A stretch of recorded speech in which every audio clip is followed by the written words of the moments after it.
Assalamu alaikum. Today I am with a topic called probability. This topic will be equally beneficial to 8th, 9th as well as 10th class.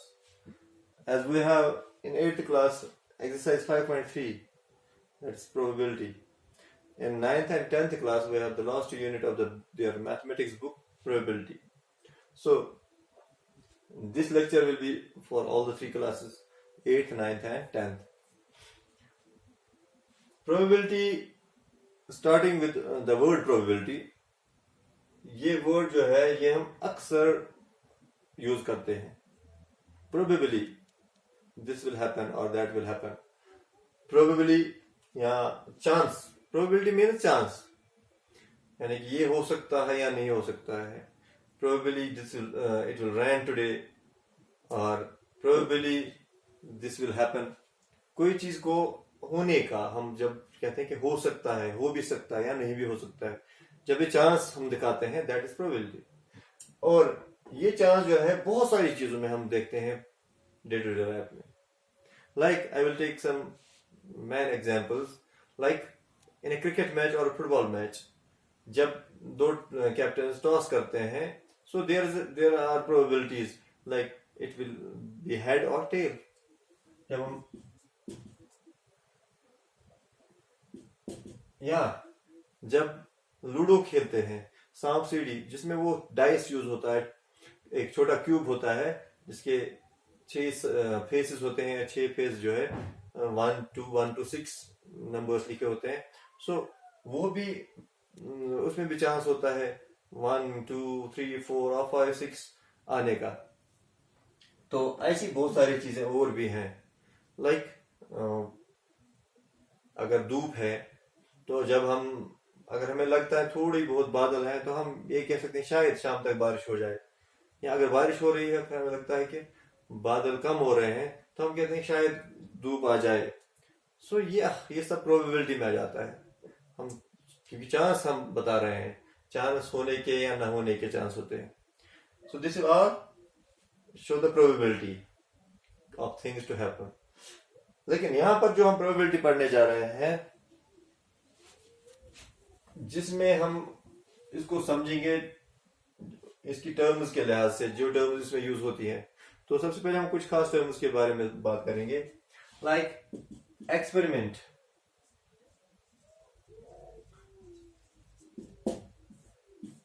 Experiment is anything that has chances. जो भी हम करते हैं, कोई ऐसा काम जिसमें कोई ना मोर देन वन चांसेस होते हैं, उसको एक्सपेरिमेंट कहते हैं. या फॉर एग्जाम्पल हम टॉस करते हैं, ये भी एक्सपेरिमेंट है क्योंकि उसमें चांस या तो हेड है या तो टेल है. या हम डाइस को उछालते हैं, टॉस करते हैं, there are chances that it will be 1 2 3 4 और 5 और 6. ओके, तो एक्सपेरिमेंट हर उसको हम कहते हैं जिसमें आउटकम्स आते हैं, जिसमें चांसेस होते हैं. Then we have outcomes. Outcome. So every experiment has outcome. Like if we toss a coin, we have outcomes head or tail. If we toss a dice, we have outcomes 1 2 3 4 5 or 6. If we toss 2 coins at a time, we have outcomes 2 heads, 2 tails, 1 head, 1 tail, 1 tail, 1 head. So these are 4 outcomes if we toss 2 coins at a time. Similarly, if we toss 2 dice at a time, अगर हम 2 dice को एक बार उछालेंगे तो there will be 36 outcomes, यानी कि वो chances होंगे. तो आउटकम्स हर एक्सपेरिमेंट के एंड पे जो मिलता है वो दैट इज आउटकम्स, यानी कि जो पॉसिबिलिटी होती है, the chances that which will make chances, जहां पर चांसेस होते हैं कुछ होने के, वो होने के जो चांस होते हैं दैट विल बी आउटकम्स. तो ये तो हो गया आउटकम. इसके बाद event. Event is every outcome makes an event. Like for example 1 will make an, अगर 1 आता है तो 1 इवेंट बनाता है, 2 आता है तो 2 इवेंट बनता है. So every outcome has events.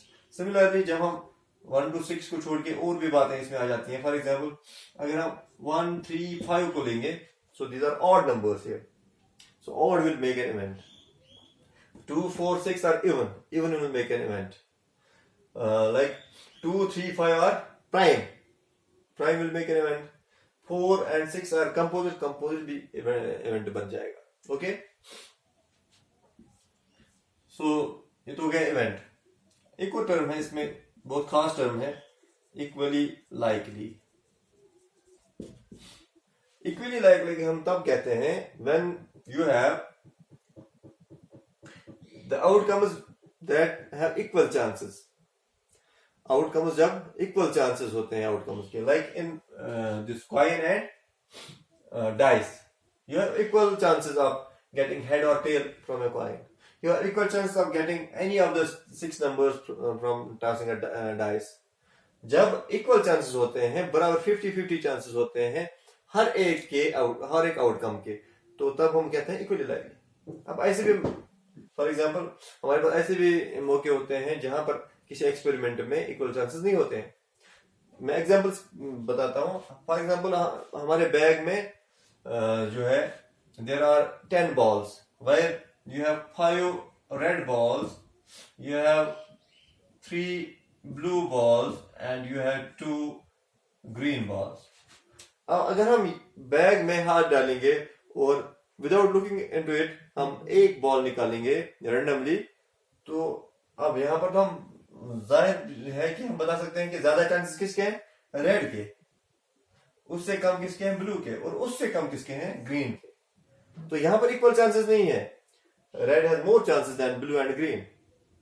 सो यहाँ पर ये इक्वली लाइकली नहीं है. These are not equally likely. But अगर हमारे पास equal number of balls होंगे 5, 5 and 5, so we will be having equally likely chances of getting red, blue or green. Okay, this is equally likely. इसके बाद हम समझेंगे कि अगर प्रोबेबिलिटी की हम बात कर रहे हैं, पहले मैं आपको बताता हूं प्रोबेबिलिटी निकाले कैसे जाती है, उसके बाद हम बाकी टर्म्स की बात करेंगे. Probability of an event, probability of an event, we write this as P of E. Probability of an event is equal to the number of times that event occurs. Okay, the number of times the event occurs, or we can write this as number of favorable outcomes. Number of favorable outcomes divided by total number of possible outcomes. Remember this. 8th, 9th and 10th तीनों के लिए same है. अगर किसी event की हमें probability निकालनी है किसी भी एक्सपेरिमेंट से, सो वी हैव, चाहे वो इक्वली लाइकली हो उसके आउटकम्स या ना हो, दोनों के लिए सेम ये फॉर्मूला होगी. Number of favourable outcomes means the number of time that event occurs, यानी कि ये इवेंट कितनी बार उस एक्सपेरिमेंट में आता है या सारे आउटकम्स में वो कितनी बार आता है, divide by total number of outcomes, तो टोटल कितने आउटकम्स होंगे. Probability of an event is equal to number of favourable outcomes, यानी कि वो इवेंट कितनी बार है, divide by total number of possible outcomes. Total possible outcomes कितने हैं, मैं आपको एक एग्जांपल के जरिए बताता हूं. मान लो हमने जो है कॉइन टॉस की, so we have outcomes head and tail. अगर मुझे प्रोबेबिलिटी ऑफ हेड निकालनी है, यानी हेड इवेंट है, इवेंट क्या है, हेड. अगर मैंने प्रोबेबिलिटी ऑफ हेड निकालनी है, I will check what number of time is head there. Total outcomes में एज कितनी बार है, एक, सो 1 divided by what is the total number of outcomes, 2. So 1 by 2 becomes the probability of getting a head, and similarly for tail.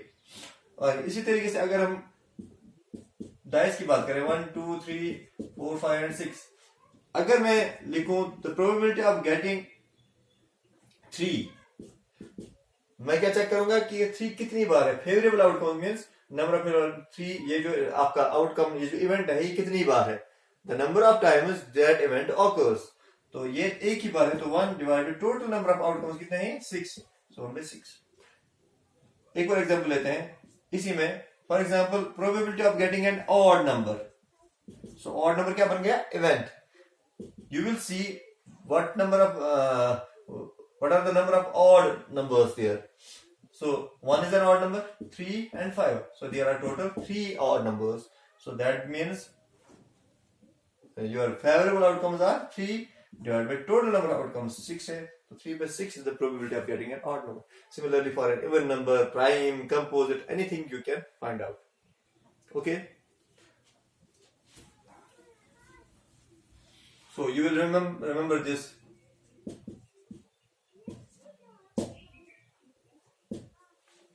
P of E, probability of an event is called number of favorable outcomes divided by total number of possible outcomes.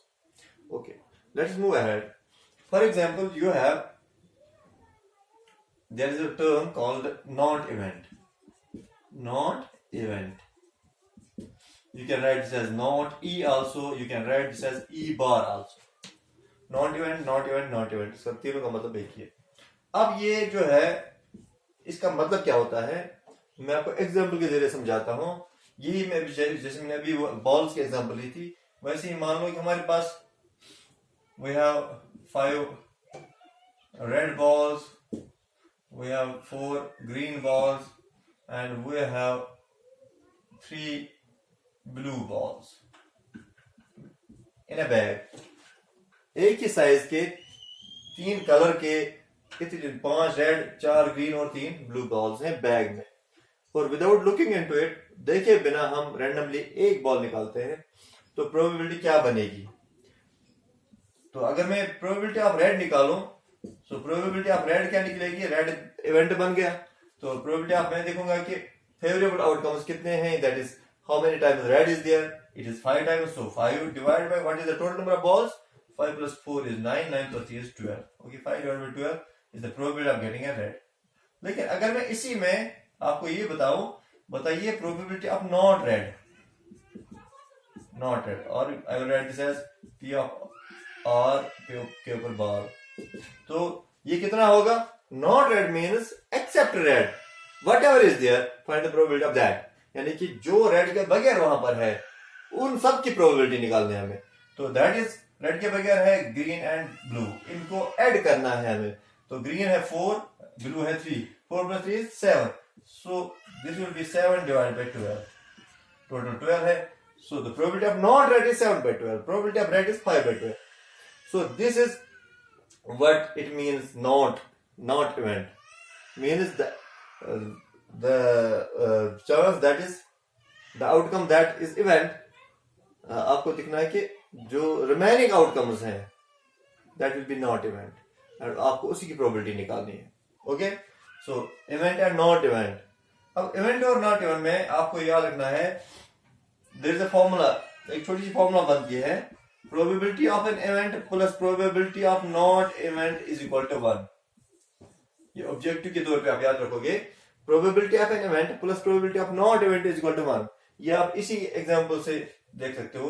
Probability of R is 5 by 12 plus probability of not R is 7 by 12. So 5 by 12 plus 7 by 12 is 12 divided by 12, that is 1. So always किसी भी experiment में अगर आप probability of event और probability of not event को add करोगे आपको 1 मिल जाएगा. ये ऑब्जेक्टिव आता है इसका, या इसका क्वेश्चन भी बन सकता है. फॉर एग्जांपल अगर मैं ये बताऊं, if in an experiment if you have probability of P of E is equal to 0.0 something, यहाँ कुछ भी दे दूंगा मैं, तो आप बताइए probability of not event कितना होगा. तो आप इसको यूज करके निकाल सकते हो.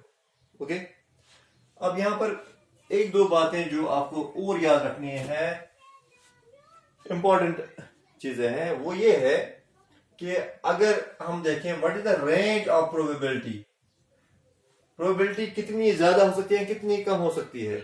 कोई रेंज तो होगा, सबसे छोटा वैल्यू क्या हो सकता है प्रोबेबिलिटी का, या सबसे बड़ा वैल्यू क्या हो सकता है. तो आप याद रखोगे probability of an event is always greater than और equal to 0 and less than और equal to 1. So the range is between 0 and 1. Probability of an event is greater than और इक्वल टू 0, लेस देन और equal to 1. Okay, so इसका ये मतलब हुआ 0 भी हो सकती है प्रोबेबिलिटी, या तो 0 से ज्यादा हो सकती है, और 1 भी हो सकती है प्रोबेबिलिटी, या तो 1 से कम हो सकती है. So it is never less than 0 and greater than 1. आप ये याद रखोगे प्रोबेबिलिटी कभी 0 से ना छोटी होती है ना 1 से बड़ी होती है।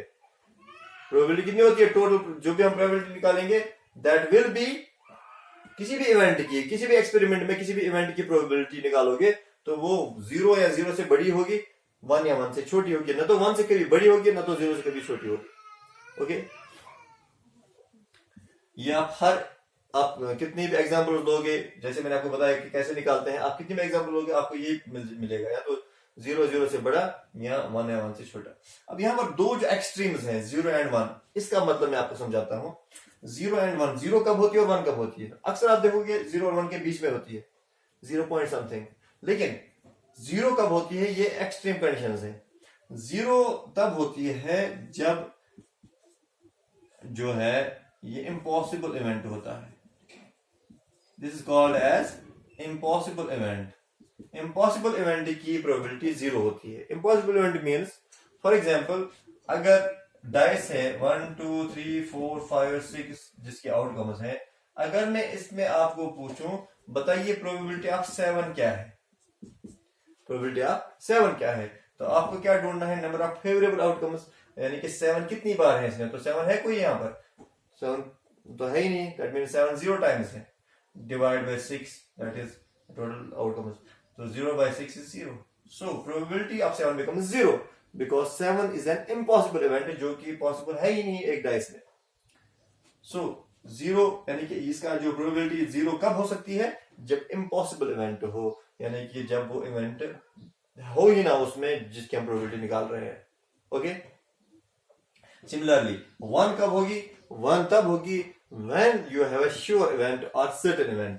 1 होती है जब क्या होता है, you have sure event और certain event कहते हैं उसको, sure और certain। sure event और certain event किसको कहते हैं? फॉर एग्जाम्पल, इसके लिए मैं दूसरी एग्जाम्पल आपको बताता हूं। मान लो हमारे पास एक बैग है जिसमें सिर्फ 5 रेड बॉल्स हैं, 5 रेड बॉल्स हैं, और मैं आपको ये बताता हूं कि if A ball is taken out at random, what is the probability of getting red? तो अब रेड कितने हैं, 5, टोटल कितने हैं 5, तो प्रोबेबिलिटी कितनी बन गई, 1। यानी कि मैं उसी की प्रोबेबिलिटी कह रहा हूं जो है वहां पर, जितना है उसी की प्रोबेबिलिटी बता रहा हूं। तो रेड ही है तो रेड की प्रोबेबिलिटी कितनी हो रही है, 1, 5 by 5 equal to 1। So this is sure event और certain event, this called sure event और सर्टेन इवेंट, यानी उसी चीज की प्रोबेबिलिटी जो उसमें है, और जो उसमें नहीं है उसको कहते हैं इम्पॉसिबल इवेंट। तो श्योर और सर्टेन इवेंट की प्रोबेबिलिटी कितनी होती है, 1, बराबर 1 होती है। ये तो हो गया एक्सट्रीम्स है, लेकिन अक्सर आप देखोगे जब आप प्रोबेबिलिटी निकालोगे वो कितनी होगी, वो 1 और 0 के बीच में ही होगी। Okay, so the range of the probability is, it is probability of is always greater than equal to 0, less than और इक्वल टू 1। और यहीं से आपको इम्पॉसिबल इवेंट भी पता चल गया, श्योर और सर्टेन इवेंट भी पता चल गया।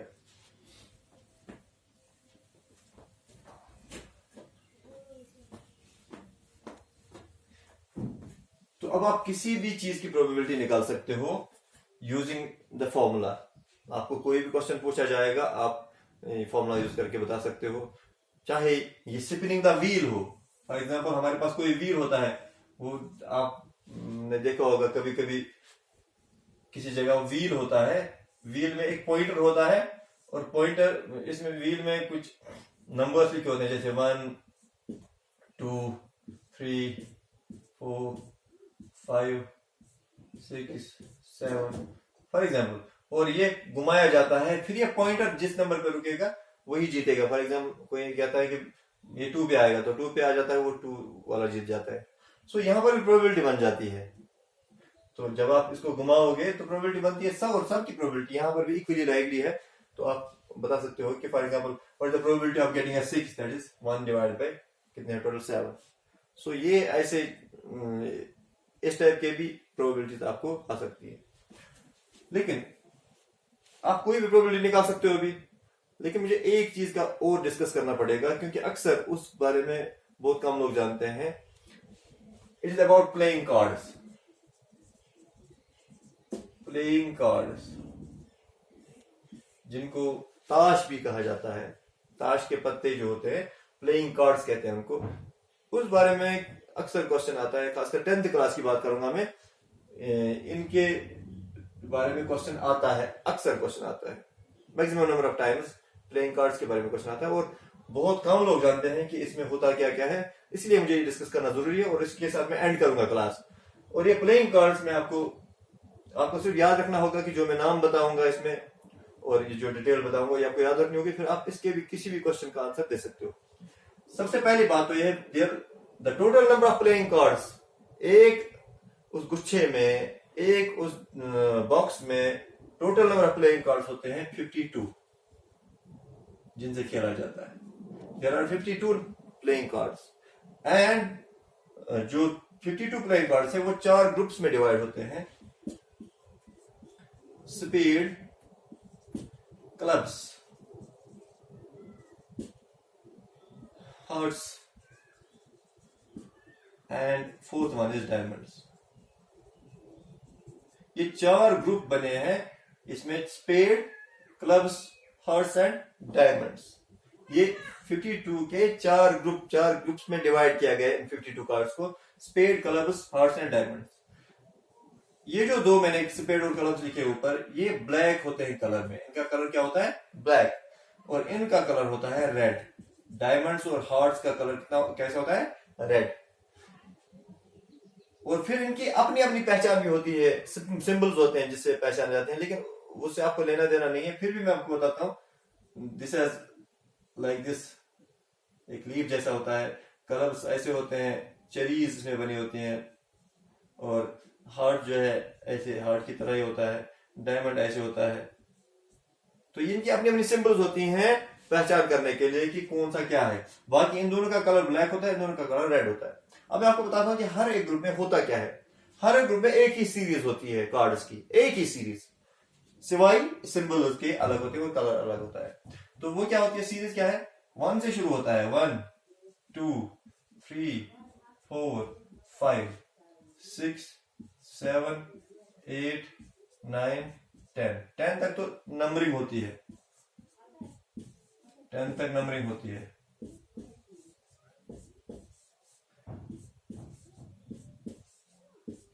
जो बाकी लास्ट के 3 कार्ड्स होते हैं 13 में, तो वो होते हैं, एक होता है जैक, एक होती है क्वीन, और एक होता है किंग। ये 13 कार्ड्स इसमें भी यही होते हैं, इसमें भी और इसमें भी। ये चारों में यही सीरीज होती है कार्ड्स की। लेकिन मैंने बताया ना फर्क क्या होता है, कि इनकी अपनी अपनी सिंबल्स होती हैं, और ये कलर इन दोनों का ब्लैक और इन दोनों का रेड होता है। और यहां पर फिर इनके मैं आपको बताता हूं कि इसमें खास जो नाम है जो आपको याद रखने हैं। ये जो 1 है, this is called as ace. 1 को एस कहा जाता है, इक्का। और बाकी 2 से 10 तक आपको सिर्फ नंबरिंग याद रखनी है, 2 3 4 5 6 7 8 9 10। लेकिन जब हम इनकी बात करते हैं, इसका नाम जैक है, जे फॉर जैक। इसका नाम क्वीन है, क्यू फॉर क्वीन। इसका नाम किंग है, के फॉर किंग। ये जो लास्ट के 3 कार्ड्स होते हैं, जैक, क्वीन एंड किंग नाम से जाने जाते हैं। और इन पे होती हैं तस्वीरें, ठीक है ना? इन पे होती हैं तस्वीरें, इसीलिए इनको क्या कहते हैं? इन तीनों का एक ही नाम है, फेस कार्ड्स। आप इनको फेस कार्ड्स के नाम से भी जान सकते हो। फेस कार्ड्स, अलग अलग नाम इनका क्या है? जैक, क्वीन एंड किंग, लेकिन एक ही नाम अगर हम लें इनका, तो क्या कहते हैं इनको? Face cards. तो ये होता है हर एक ग्रुप के सीरीज, यही होती है, यही कार्ड्स होते हैं हर एक ग्रुप में। 13 + 13 + 13 + 13, दैट इज 52 कार्ड्स। और ये नंबरिंग होती है, और ये इनके जो है नाम है जो मैंने आपको बताया। और इसी में अगर क्वेश्चन आता है तो मैं 2-3 क्वेश्चन इसमें डिस्कस करूंगा, ताकि आपको अंदाजा हो जाएगा कि इसकी प्रोबेबिलिटी कैसे निकाली जाती है। फॉर्मूला वही है, number of favourable outcomes divided by total number of possible outcomes. ये सब आउटकम्स हैं। अब मान लो फॉर एग्जांपल, मैं एग्जाम्पल के तौर पे कहता हूं कि फॉर एग्जांपल आपको निकालना होगा प्रोबेबिलिटी ऑफ एस, यानी इवेंट एस बनेगा, इवेंट बनेगा एस। प्रोबेबिलिटी ऑफ एस आप क्या देखोगे? आप, क्योंकि आपके पास ये क्वेश्चन ये होगा, from A well shuffled deck of 52 cards, if 1 card is drawn at random, find the probability of getting an S, for example. ये क्वेश्चन इस तरीके से होगा। तो आप क्या करोगे? आप नंबर ऑफ, पहले आप लिखोगे P of E is equal to number of favorable outcomes divided by total number of possible outcomes. फिर आप देखोगे नंबर ऑफ फेवरेबल आउटकम्स कितने हैं, यानी कि एस कितनी बार है टोटल, तो आपको 52 में देखना है ना, एस कितनी बार होगा, हर एक ग्रुप में एक बार है, तो कितने ग्रुप है 4, तो 4 में 4 बार होगा, that is 4 divide by 52, simple. अब इसी एस में और भी दो क्वेश्चंस बनेंगे। फॉर एग्जांपल अगर मैं लिखूंगा find the probability of getting black ace या ace of black colour, black ace, तो आप क्या देखोगे, क्योंकि एस तो दो रंग के होंगे, तो रेड होगा तो ब्लैक होगा, तो ब्लैक अगर होगा तो ब्लैक में कितने ग्रुप आते हैं, 2 ग्रुप आते हैं, तो 2 ग्रुप में 2 बार होगा, so you have favourable outcome 2 divided by 52, okay. फिर एक क्वेश्चन बनेगा find the probability of getting an S of diamonds, S of diamonds, तो अब मैं पर्टिकुलर ग्रुप की बात कर रहा हूं, तो डायमंड तो एक ग्रुप है और हर ग्रुप में एक एस होता है, so the probability will be 1 divided by 50। हमेशा याद रखना नीचे जो डिनोमिनेटर में हमेशा 52 ही आएगा, क्योंकि टोटल नंबर ऑफ आउटकम्स 52 ही है।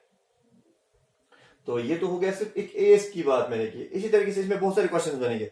अगर ये आएगा find the probability of getting a face card, तो प्रोबेबिलिटी ऑफ फेस कार्ड क्या बनेगा, तो आपको देखना है फेस कार्ड कितने हैं, तो मैंने क्योंकि फेस कार्ड कहा है, तो फेस कार्ड तो इसमें भी है, चारों ग्रुप्स में 3-3 होंगे, तो टोटल कितने होंगे फिर 12 divided by 52।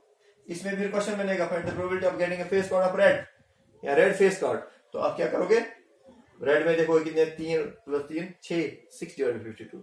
Find the probability of getting a face card of spade, तो स्पेड में 3 होंगे, तो 3 डिवाइडेड बाय 52। सिमिलरली क्वेश्चंस इसमें बनते जाएंगे, बहुत सारे question. Find the probability of getting a queen of diamonds, queen of hearts या क्वीन ऑफ क्लब्स या queen of spade, king of spade, king of clubs, तो इस तरीके से क्वेश्चन इसमें बहुत सारे बनेंगे। तो आपको सिर्फ पता होना चाहिए कि किसको क्या कहते हैं और प्रोबेबिलिटी कैसे निकाली जाती है, बाकी ये बहुत आसान है।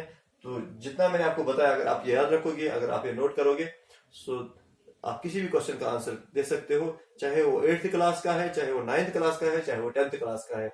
और यही आपकी प्रोबेबिलिटी, यही है आपका यूनिट, चाहे 9th और 10th का यूनिट है। और इसकी जो है 8th क्लास की एक एक्सरसाइज इसमें जो पूरी कवर हो गई है। तो इंशाल्लाह अगले क्लास में अगला टॉपिक होगा, तब तक के लिए खुदा हाफिज।